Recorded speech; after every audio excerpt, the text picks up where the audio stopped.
ఈ దేవుళ్ళు మరియు దయ్యాలు అనేటివి ఉన్నాయా? స్పిరిట్ లేదా సోల్ అంటే దాని అర్థం ఏంటి? చనిపోయిన తర్వాత మన కాన్షియస్నెస్కి ఏమవుతుంది? మన సోల్కి ఈ బాడీ అనేది ఒక వెహికల్ లాగా పనిచేస్తుందా? దానివల్లే మన యాన్సెస్టర్స్ అనేవాళ్ళు పరకాయ ప్రవేశం అచీవ్ చేయగలిగేవారా?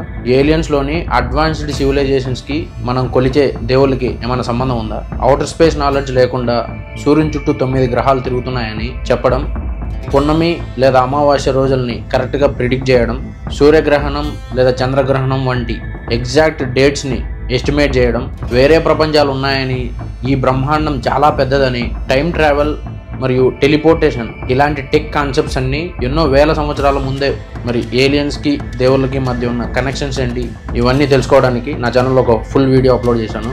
ఈ కింద ఉన్న లింక్ని నొక్కి ఆ వీడియోని వాచ్ చేయగలరు.